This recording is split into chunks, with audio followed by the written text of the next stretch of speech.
Hello everyone, welcome to my channel code story with Mike. तो आज अपने leet code का 3370 करने जा रहे हैं। इजी मार्क्ड है, बट इसको अलग अलग अप्रोचेस से देखेंगे हम लोग, ताकि कुछ कुछ सीखने को मिल जाए। ठीक है, आज का मोटिवेशन देखते हैं क्या है। आपको पता चल रहा होगा अभी कि अभी अमेजन में और भी कुछ कुछ कंपनीज में ले ऑफ्स हो रहे हैं। ठीक है, तो लेट्स बी ऑनेस्ट, मार्केट तो बैड है ही, और ये डायनेमिक्स मार्केट का हमेशा से रहा है। ऐसा नहीं है कि कुछ नया है, ये हमेशा होता है और होता भी रहेगा बीच बीच में। ठीक है, बट मार्केट इम्पॉसिबल नहीं है ना। Just stay on track, keep up the consistency. Apply करो, इंटरव्यू दो, रिजेक्ट हो गए कोई बात नहीं, फिर अप्लाई करो, रिजेक्ट हो गए कोई बात नहीं, फिर अप्लाई करो, रिजेक्ट हो गए कोई बात नहीं। बस क्विट नहीं करना है आपको, है ना। क्विट नहीं करना है, अप्लाई करते रहना है। एक टाइम आएगा when you will be selected. ऐसा नहीं है कि किसी ने बहुत अप्लाई किया और नहीं सेलेक्ट हो रहा है। एक टाइम आता है, किसी किसी को बहुत टाइम लग जाता है, किसी किसी का जल्दी हो जाता है। Okay, that's part of market dynamics, है ना। मार्केट में होता रहता है ये, and don't get scared of it. Upskill करो, फिर आपको कोई रोक नहीं पाएगा, है ना। प्रॉब्लम क्या है? Smallest number with all set bits. You are given a positive number n, return the smallest number x greater than और इक्वल टू एन। एन या एन से बड़ा सबसे पहला नंबर बताना है आपको, यानी कि smallest number, such that the binary representation of x contains only set bits. ठीक है, जैसे यहाँ पर देखो एन इज इक्वल टू 5 है, तो 5 या 5 से बड़ा जो भी नंबर है, 5 6 7 8 एंड सो ऑन, सबसे पहला नंबर बताओ जिसमें सारे बिट्स सेट हैं।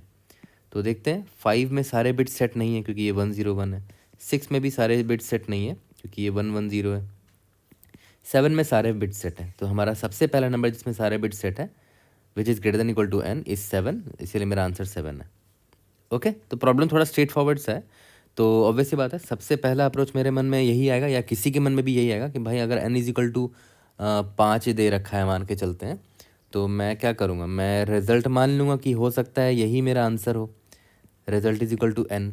बट मुझे हर बार चेक करता रहना पड़ेगा कि भाई इसमें सारे सेट बिट्स है कि नहीं। तो मैं वाइल लूप लगा लूँगा जब तक चेक ऑल बिट्स सेट। अगर नहीं है ऑल बिट सेट, यहाँ मैंने नॉट लगा दिया है, रिज़ल्ट जो भी आया है मेरा, अगर उसमें बिट्स सारे सेट नहीं हैं तो मैं नेक्स्ट नंबर की तरफ जाऊँगा, यानी कि रिज़ल्ट में प्लस प्लस करूँगा, है ना। जैसे यहाँ पर 5 था ना, मैंने रिज़ल्ट में 5 असाइन किया, क्या इसके सारे बिट्स सेट थे? नहीं, तो मैं रिज़ल्ट प्लस प्लस किया, यानी कि अब 6 में मान रहा हूँ। हो सकता है 6 में सारे बिट सेट हो, इसमें भी नहीं है। 7 में सारे बिट सेट हैं, यस, तो ये वाइल लूप ब्रेक कर जाएगा क्योंकि यहाँ मैंने नॉट का चेक लगाया है। सारे बिट सेट हैं, तो किस में ब्रेक हुआ? रिजल्ट इज इक्वल टू 7 का वैल्यू पे। ठीक है, यहाँ तक क्लियर है। अब बात आती है कि ये हम लोग कैसे लिखें, किसी नंबर का सारा बिट्स सेट है कि नहीं, ये कैसे चेक करते हैं वो मैं आपको बताता हूँ। मान लेते हैं आपको कोई नंबर दिया हुआ है, आपको बताना है कि भाई सारा बिट सेट है कि नहीं इसमें, चेक ऑल सेट बिट्स। ठीक है, तो एक बड़ा सिंपल सा तरीका होता है कि भाई n एंड n+1, अगर ये 0 के बराबर होता है तो ऑल बिट सेट है। ठीक है, आपके मन में आएगा यार ऐसे ये सब याद कैसे रखें, तो याद करने की ज़रूरत नहीं है। आप खुद सोचो, ऑल बिट सेट जो भी नंबर होता है, कोई भी नंबर जो ऑल बिट सेट है, जैसे 7 को मान लो, इसमें सारे बिट सेट है, तो इसका बिट रिप्रेजेंटेशन क्या होगा? 111 होगा। ठीक है, इसमें अगर 1 ऐड कर दिया जाए, मतलब अगर ये n है तो n+1 देखो क्या आएगा? 8 आएगा। 8 का बाइनरी रिप्रेजेंटेशन देखते हैं, 100 आएगा। ठीक है, तो एक्चुअली में होता क्या है ना कि जब भी किसी नंबर में सारे बिट्स सेट होते हैं ना, उसमें अगर आप +1 कर देते हो ना, तो 2 का पावर में एक नंबर आ जाता है। ये देखो 2 का पावर 3 आ गया ना। कोई भी नंबर को आप ले लो, जैसे मान लेते हैं 1 है, ये क्या है? 3 है, इसमें 1 ऐड कर दो तो 4 आ जाएगा। 4 का बाइनरी रिप्रेजेंटेशन ये होता है ना, 100 होता है। ठीक है, तो कोई भी ऐसा नंबर जिसके सारे बिट्स सेट हैं, उसमें अगर आप +1 ऐड करोगे तो वो 2 का पावर बन जाता है। और यहाँ पर देखो 2 का पावर है, 2 का पावर 3 बन गया। ठीक है, और 2 के पावर में होता क्या है कि सिर्फ एक ही बिट सेट होता है। ठीक है, सिर्फ एक ही बिट सेट होता है। तो देखो यहाँ पर क्या होगा, मैंने क्या किया, n एंड n+1 किया ना। ठीक है, सॉरी 100 होता है, 0 0 0, this is the representation of 8, है ना, 1 2 4 8। तो होता क्या है कि आप दोनों का एंड निकालने जा रहे हो, तो ऑब्वियस सी बात है 1 0 0 हो जाएगा, 0 हो जाएगा, 0 हो जाएगा, यहाँ पर कुछ नहीं तो यहाँ 0 लिख देता हूँ, 1 0 0 हो जाता है।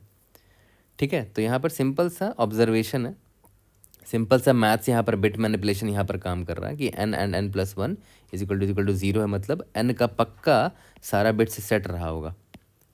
ओके, सारा बिट सेट था तो n प्लस 1 करने पे हुआ क्या, एक 2 का पावर नंबर आ गया यहाँ पर, है ना, 2 का पावर नंबर आ गया, और दोनों का एंड ऑपरेशन लेने पे सारा 0 आ गया। तो ये काफ़ी सिंपल अप्रोच था, है ना। तो ये अप्रोच से कोड कर लेंगे, बट मैं और भी अप्रोचेज आपको बताता हूँ। अब आते हैं नेक्स्ट अप्रोच पे। तो अभी जस्ट आपने अप्रोच 1 से जो सीखा ना, उसी का नॉलेज हम यहाँ इस्तेमाल करेंगे। मैंने आपको जस्ट अभी थोड़ी देर पहले ये बोला कि अगर n एक ऐसा नंबर है जिसमें सारे सेट बिट्स हैं, ठीक है, तो होता क्या है ना, अगर आप n प्लस 1 कर दोगे ना, तो ये क्या हो जाएगा, इट विल बी अ 2 का पावर नंबर, है ना। ये 2 का पावर k का कोई नंबर आ जाएगा आपको, 2 का पावर k का कोई फॉर्मेट में ये नंबर आ जाएगा। फॉर एग्जांपल ले लो आप, मान लेते हैं अगर ये 3 है तो 3 प्लस 1 4 आता है, देखो ये 2 का पावर है। मान लेते हैं ये 7 है तो 7 प्लस 1 8 आता है, ये 2 का पावर है। ठीक है, तो ये तो समझ में आ गया। इसका मतलब एनी नंबर जो 2 का पावर है, ठीक है, any number of the form 2 का पावर x, उसमें बस आप अगर -1 कर दोगे तो क्या मिल जाएगा, a number having all set bits, है ना। कोई भी नंबर जो 2 का पावर के फॉर्म में है, जैसे 8 एक 2 का पावर है, उसमें -1 कर दो, क्या हो जाएगा, 7 हो जाएगा। देखो 7 का बाइनरी डिवीजन क्या होता है, 1 1 1, है ना। जो मैंने यहाँ सीखा है जस्ट उसका उल्टा मैं आपको बता रहा हूँ कि जो 2 का पावर है उसमें बस -1 कर दो। 2 का पावर देखो यहाँ पर क्या n प्लस 1 था, उसमें -1 करो तो n आ गया, n में सारे सेट बिट्स थे। एक और एग्जांपल देख लो, 4 को देख लेते हैं। 4 इज अ 2, ये 2 का पावर 2 है, 2 का पावर वाला नंबर है, इसमें -1 कर दो, 3 आ गया। 3 का बाइनरी रिप्रेजेंटेशन क्या होता है, 1 1 आता है, देखो इसमें सारे बिट्स सेट है। ठीक है, तो यहाँ से ये समझ में आया कि कोई भी नंबर जो इस फॉर्मेट का है, 2 का पावर p मान लो या कुछ भी मान लो, उसमें -1 हो गया, कोई भी नंबर जो इस फॉर्मेट का होगा, है ना, इसमें ऑल बिट्स सेट होंगे। ठीक है, तो मुझे बस ऐसे ही नंबर ढूंढना है जो इस फॉर्मेट का हो, जो 2 का पावर समथिंग -1 के फॉर्मेट का हो।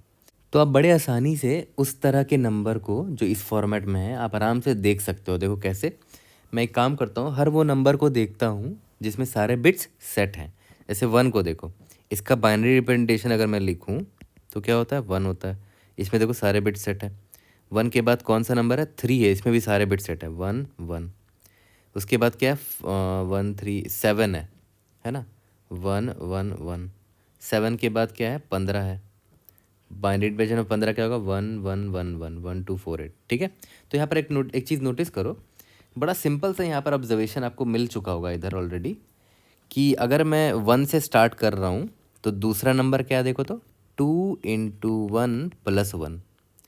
फिर इस 3 पर आ गया मैं, 3 के बाद दूसरा नंबर कैसे ढूंढोगे, 2 इंटू 3 प्लस 1। फिर यहाँ पर देखो 2 इंटू 7 प्लस 1, यानी कि 15 आ गया, है ना। तो काफ़ी सिंपल है। तो देखो मान लेते अगर आपका n इजिकल टू 5 दे रखा था, आपने क्या किया, x इजिकल टू 1 से स्टार्ट किया। ठीक है, तो आप चेक कर लो कि क्या x1 जो है, मेरा जो x जो रिजल्ट है, x ना लेके रिजल्ट ले लो क्योंकि हम रिजल्ट वेरिएबल ले रहे थे, रिजल्ट इज इक्वल टू 1, क्या 1 जो है वो लेस देन 5 है, हाँ लेस देन 5 है, बट मुझे क्या चाहिए, इक्वल टू या फिर ग्रेटर देन n चाहिए, है ना। तो कोई बात नहीं, मैं नेक्स्ट नंबर पे जाऊंगा जिसके सारे बिट्स सेट हैं। कैसे जाऊंगा, 2 इंटू रिजल्ट प्लस 1, है ना, यानी कि 2 इंटू 1 प्लस 1। तो ये मेरा क्या हो जाएगा, रिजल्ट अब 3 हो जाएगा, है ना। क्या मैंने किया, 2 इंटू 1 प्लस 1 किया, तो ये हो गया 3। ओके, तो फिर मैं चेक करूँगा क्या 3 लेस देन 5 है, यस, तो मतलब मुझे भी और आगे जाना पड़ेगा। तो अब मैं क्या करूँगा, 2 इंटू रिजल्ट प्लस 1, यानी कि 2 into 3 plus 1 that is 7। 2 into result का वैल्यू 3 था, प्लस 1 दैट इज़ 7 आ गया। ठीक है, तो क्या 7 जो है वो लेस देन 5 है, नहीं, तो मैं इसी वक्त रुक जाऊंगा, मतलब मुझे पहला नंबर मिल चुका है। ये तो गारंटीड है कि इसका सारा बिट्स सेट होगा, क्योंकि देखो मैं हमेशा इस फॉर्मेट में स्किप कर रहा था, जंप कर रहा था, है ना। तो ये ग्रेटर देन n है, मतलब ये पहला नंबर है जो कि ग्रेटर देन n है और इसके सारे बिट सेट तो हैं ही। तो यही मेरा, मैं यहीं पर रुक जाऊँगा, यही मेरा आंसर होगा। तो देखो कितना सिंपल सा ये सोल्यूशन था। इंट मैं रिजल्ट को 1 से स्टार्ट किया और सिंपली यहाँ पर एक चेक लगा दिया कि वाइल जो मेरा रिजल्ट है जब तक वो लेस देन n है तब तक मुझे आंसर नहीं मिला होगा।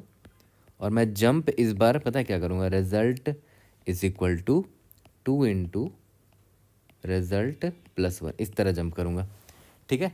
और लास्ट में रिटर्न रिजल्ट कर दूँगा, ठीक है। इसमें देखो एक फ़ायदा क्या है ना कि आपका टाइम कॉम्प्लेक्सिटी थोड़ा अच्छा हो गया, क्योंकि देखो रिजल्ट आपने 1 से स्टार्ट किया, आप उसमें हर बार ट्वाइस करके जंप मार रहे हो, है ना। +1 भी कर रहे हो, बट यहाँ पर सबसे बड़ा फैक्टर ये है कि ट्वाइस आप जंप कर रहे हो और आप n तक जाने की कोशिश कर रहे हो, है ना। तो ऑब्वियस है टाइम कॉम्प्लेक्सिटी कितना हो जाएगा, log ऑफ n हो जाएगा, क्योंकि आप 1 से स्टार्ट कर रहे हो और 2 टाइम्स करके n की तरफ जा रहे हो, तो log of n to the base 2 होगा टाइम कॉम्प्लेक्सिटी, है ना। तो थोड़ा बेटर अप्रोच है ये। और स्पेस कॉम्प्लेक्सिटी यहाँ पर हमारा कांस्टेंट है। ओके, यहाँ तक समझिए। तो ये तो और भी सिंपल अप्रोच था, सिंपल सा बस ये ऑब्जर्व करना था जो ये मैंने आपको यहाँ पर दिखाया, है ना। और इसके पीछे जो मैथ्स यूज़ हुआ है, बिट मैनिपुलेशन का जो प्रिंसिपल यूज़ हुआ है, वो एक्चुअली में यही है जो मैंने आपको अप्रोच 1 से सिखाया था, है ना। यहाँ से ही हमने पकड़ा उसको। तो हर अप्रोच पिछले वाले अप्रोच से लिंक्ड है यहाँ पर, ठीक है। अब आते हैं अपने एक और लास्ट अप्रोच पे जो कि इंटरेस्टिंग है और it's not very difficult, but ऐसा नहीं है कि आपको याद रखने की ज़रूरत है या ऐसा कुछ है ना। देखो दिखाता हूँ, अप्रोच 3। ओके, जैसे मान के चलते हैं आपका इनपुट था n इज़ इक्वल टू 5।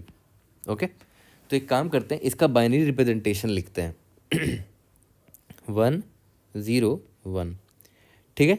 तो अब देखो इसके जस्ट नेक्स्ट जो एलिमेंट होगा जिसमें सारे बिट्स सेट होंगे, ऑब्वियस सी बात है, बस मुझे क्या करना है, ये जो एक अनसेट बिट है 0, इसको बस सेट कर देना है मुझे, है ना। देखो तो 5 को रिप्रेजेंट करने में 3 बिट्स लग रहे हैं ना यहाँ पर, है ना। तो मैं क्या करूँगा, 3 बिट का 1 1 1 बना दूंगा, है ना। तो ये ऑब्वियस ये क्या है, 7 है ना। और 5 का आंसर 7 था। ओके, अब इसी तरह मान के चलते हैं अगर आपका n इज इक्वल टू 10 होता तो 10 का पहले बाइनरी रिप्रेजेंटेशन लिखते हैं 1 0 1 0 1 2 4, हाँ ठीक है। तो इसका आंसर क्या होगा, खुद सोचो। जहाँ जहाँ अनसेट बिट है वहाँ वहाँ 1 1 कर दो, तो 1 1 1 1 हो गया। याद करो ये 1 1 1 1 क्या था, 1 2 4, ये 15 था। याद करो 15 ही आंसर था, 10 के बाद सबसे पहला नंबर जिसमें सारे बिट सेट थे वो 15 ही था, है ना। ये रहा 15।